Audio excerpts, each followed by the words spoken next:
Hi guys! Today, may pag-uusapan tayo ngayon. Pero, ngayong araw na to ay meron tayong bisita ngayon. Alam ko naman sawa-sawa na kayo sa pagmumukha ko, di ba? Sawa-sawa na sila sa pagmumukha ko kasi 34,000 subscribers na tayo. Kaya medyo nandito tayo sa mga ginawa sa'yo, di ba? Maraming salamat nga pala sa mga subscribers ko. Sa lahat ng subscribers ko, maraming salamat. Sa mga sumusubaybay sa akin sa Facebook page ko, maraming salamat. And type nyo lang, Titong Galit TV, and follow nyo lang po ako doon. No? And guys, today, meron tayong bisita. No? Hindi nga lang pwede sabihin yung pangalan nito kasi medyo personal lang.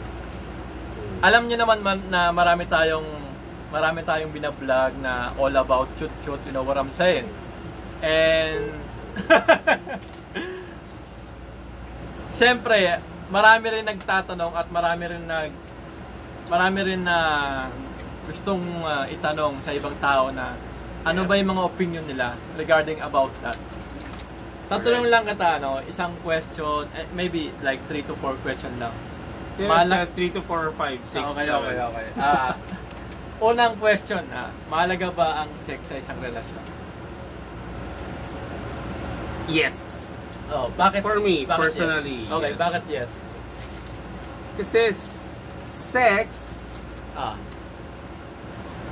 promise, I mean, yung iba matatanda na. Okay. Hindi naghihiwalay because of active sex. Okay. Sex life. And then? And dyan papasok minsan yung, sorry to say, hindi naman sa nag-aano, pero yung iba sinasabi nila na kaya ko magmahal kahit na yung itsura is hindi ganun sexy basta mabait. But we have to be realistic. Sometimes, more people, of course. They base on yes. the looks. So I can say that really sex sometimes is important in a relationship. Naniniwala ka rin ba na it's part of foundation of relationship, yung sex? Siguro naman yung sa pagdating sa foundation, not really. Porket wala na, paano kung na-impute? Sorry for the word. Paano kung nagkaroon ng disgrasya sila lalaki? And then hindi niya kaya makipag-sex, so you think kailangan na mag-iwalay? Hindi naman siguro. But as much as possible, it's really part. Kailangan. Pero sana wag naman. Lahat. Di ba? Kasi as you can see, karamihan ngayon, karamihan ngayon is talagang pagdating sa relationship, sexual activity is very important. Actually, kailangan kung kayo po ay married, meron po kayong foundation sa mga relationship nyo. I think it's better na active kayo sa truth, sex, parang gano'n. And to add up to then, active kayo sa sex nyo, make sure na pag-sex kayo sa partner nyo is yung partner nyo talaga, asawa nyo, or girlfriend nyo. Not actually sa girlfriend kasi sinasabi nga, if you can wait, actually ibang topic yun Pero ito yung pangalawang tanong lang, bakit nga ba nagtataksil yung mga babae sa asawa nila? Bakit? Sa palagay mo? Babae talaga? Yung babae, bakit sila nagtataksil sa mga asawa nila? Nagtataksil? Hindi ba pwedeng nagtataksil or kumbaga, nakikipag relationship sa iba. Sa iba? Bakit? Siguro, huwag naman masyado yung taksil. Siguro yung sabi natin naghahanap. This is your own opinion. Okay. May own opinion siguro sa mga nalalaman ko or sa mga na-observe ko rin sa iba. Yung iba, kaya yung babae naghanap ng ibang lalaki dahil may problema sa kay lalaki. Malamang baka na mababae. Okay. Di ba? Or sometimes yung babae kaya naghanap ng iba dahil siguro yung lalaki hindi naman ng babae pero baka namimisikal or something, nananakit. Meron bang time na kumbaga, nasaktan ako. Yun hindi ba nila nami-meet yun? Sexual desire. Yeah. Yun lang nga, na may pagkukulang doon.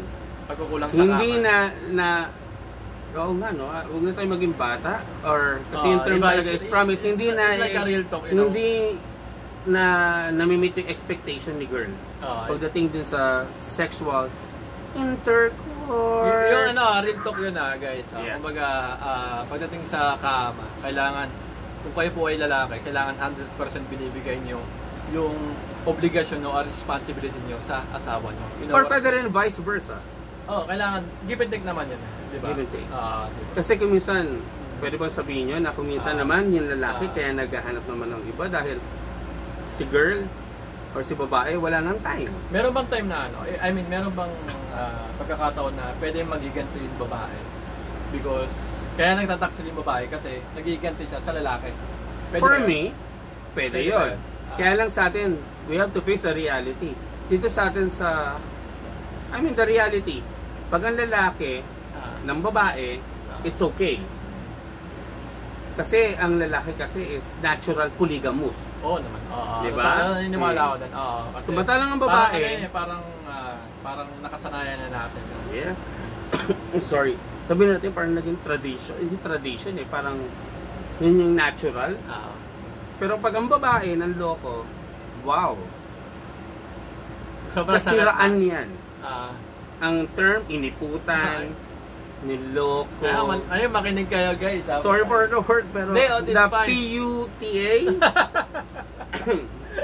yun yung kalalabasan ng babae. Pero pag ang lalaki, parang wala lang. Okay lang. Parang wala lang. So, for those people out there na may mga lalaki rin. Lalaki, may mga kapatid din na babae. Tapos, nakukuha yung manloko ng babae. Isip-isip din. Totoo yun. Kasi isipin mo, pag yung kapatid mo naloko, oh my God! Ang karma digital! Diba? Sa babae din naman, ganun din Same din. Hindi ako, more on the side of girls. So, babae din ganun Isipin din nila, may mga kapatid din silang lalaki. Diba? Pag niloko nila yung asawa nila, paano yung kapatid nila? My God, masyadong seryoso, naloko din. Ganun lang yun Isip-isip lang. So yan guys. And then last question na lang. Ano ba yung question ko? Nakalimutan ko na. Isipin ko lang. Nakalimutan ko sige, magsalita ka muna. Just add up then. I'm not being hypocrite or what. Hindi rin naman ako santo. Lalo lang hindi rin naman ako demonyo. Pero for me is, everything must be put in. Sige lang. Kahit ano pa yung mga nabitawan naming word kanina, the main point is, lagi nating tatandaan is, we have to think twice, thrice, even 10 times before we enter a relationship. And every relationship, we have to put God first. Mas magaling ka sa akin, no? Yun guys. Di ba, no? Okay? Mas magaling ka sa akin. Kasi, lahat, everything will go. Actually, will follow. You have to walk with love. Alam mo, you know what I'm saying? Kailangan, maglalakad ka na may pagmamahal. Huwag mo na sagutin mo na yan. Huwag mo na sagutin yan, di mahalaga yan. Basta pag sinagot mo mo, walang ilaw, didilim kami dito. Di ba? Okay, sorry for that. Mamaya na mo na yan. Ayan. Tapos, and then last question na lang, meron na ako nakalimutan na dito ko sa tanong. Parang kanina, narinig nila, nag-last question ka na yung tumutunog, kalimutan nyo yan. Wala problema doon. Naniniwala ka ba na yung LGBT is part of, yung lipunan na? Yes. Oh my God. LGBT? Actually, hindi na nga LGBT yan Hindi ko lang alam yung the whole, pero not just LGBT, there's another term on that, na LGBT may nadagdag pa as an acronym on that. Pero yes, LGBT is part of the society. Tandaan niyo yan. Promise, LGBT is part of the society. Pwede naman karamihan na ngayon. Pwede sila dumaan. Okay lang. Yeah. Okay lang po. Yeah, promise. LGBT is part of society. Kasi LGBT, ang dami na natin ngayon na part ng LGBT na nakakatulong sa atin. Wag niyo i-judge yung mga ganong tao. Especially don't discriminate promise na din sa inyo, especially dun sa mga father or mother, sa ngayon hindi nyo pa na-experience, pero time will come, baka magkaroon kayo ng anak na gano'n. Actually, kasi marami talaga sa, in 10 of one of family, I mean, sa 10 pamilya, meron isang LGBT ron. Yes. What he's trying to say is, out of 10 family, dalawa dyan, hindi na nga dalawa eh. Wala mo, baka 3, 4, isa dyan may anak na LGBT. Which means is may bakla. Actually, bakla is the term na bakla. Lahat yan. So, ibig sabihin is merong gay, not gay pala, lesbian or transgender, yung mga ganun. Actually, hindi naman masama yun. Hindi naman masama na maging transgender ka, lesbian ka, or gay. So, ang importante yun, marunong ka magpakatao sa tao. Yes. You know what At nasa parents yan, kung paano nyo palalakihin yung bata. Marunong ka rumispeto sa kapwa mo. Yung marunong kang kilalanin yung sarili mo at kilalanin yung papa mo. Yun, ayun yung importante. Kasi at marunong kang tumingila sa Diyos. Ayun yung importante doon, di ba? Whatever happens, kahit pa LGBT yung mga anak ninyo, as long as they're God-fearing, okay yun. Kasi ano yun eh, alam mo, hindi mo naman kailangan i-takwil o i-kaya yung mga ganun tao, you know what I'm saying? I mean, may time na dapat ipagmalaki mo sila, di ba? Yung, meron kasing mga pagkakataon na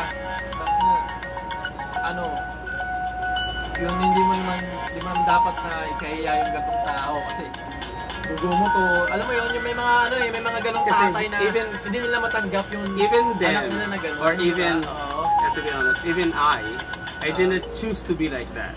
Di ba? Parang you're born like this. You're born like this. Yeah, I mean, it's natural na parang tinapon mo yung butoro tapos tumubo na lang sila. Wala ka na magagawa doon. Whatever you do, you want to try to stop us. You want to make me as a real boy, or on the other side, you want her to be a real girl. Kahit ikulong mo yan sa isang aparador ng isang taon, paglabas niyan, bakla o tumbok kayo yan. Walang magagawa yan. Lunurin mo sa drama yan. Paglabas niyan, Jezebel yan. Sa lahat ng pasensya na, sa lahat ng nanonood sa akin, yung subscribers ko na, thousand na. Ngayon lang ako nakapaglabas ng gantong interview or gantong topic kasi kinakabahan talaga ako actually. Kasi kinakabahan ako topics with the gay. Kasi parang baka big issue. Oo, kasi parang hindi ako kumpleto na i-topic ko to kasi parang baka iba siya ko parang gano'n. Yes. Kaya gumawa ako ng paraan na ma-interview ko siya. Actually, hindi naman siya totally, di ba? By, ba yun? No. Meron level yun, di ba? May level yun, di ba? There's a level, but still, you're part of the society. You're still gay. Kung sinabi mong sing gay, there's a lot of description. There's discreet, there's transgender, there's like that. Marami na. Actually, hindi na nga ako masyadong aware kung ano pa yung iba. Pero basta ang alam ko is that we're still human. Tao pa rin kami. Totoo yan, guys. Kahit ano pang tawag sa amin or what, we still human beings. Okay, guys? We still deserve the same respect and everything. Of course, everyone deserve a respect. Yes. Totoo yan. Kaya kailangan, guys, magpakatao kayo. Kung gusto nyo yung respeto kayo as a person o as a tao, respeto nyo yung iba. Yes. So yun lang, guys. I think maraming salamat. Ang dami mo na-share sa akin. Maraming salamat And I hope na marami ka pa may share. In the future, magkita man tayo next. Kasi alam mo naman na uuwi na ako. Magkita pa naman kami, di ba? Yeah. Oo nga. Oo naman. Ayan, oo naman. Yun lang, guys. Dami nila. Kung lumabas nyo naman kung meron siyang channel or vlog, 100% supportahan ka na. So, yun lang, guys. Don't forget to subscribe to my channel, comment down below, and give me a big thumbs up. Maraming salamat. 34,000 subscribers. And hopefully, by end of this year, maka 100k tayo. And yun lang, guys. Maraming salamat. shoutout sa kanya. Hindi pwede sabihin yung pangalan. Yes, thank you guys. Maraming salamat. Yung lugar hindi pwede sabihin. Pero taga Dubai ako. So yun lang guys, maraming salamat and peace out. Yun lang.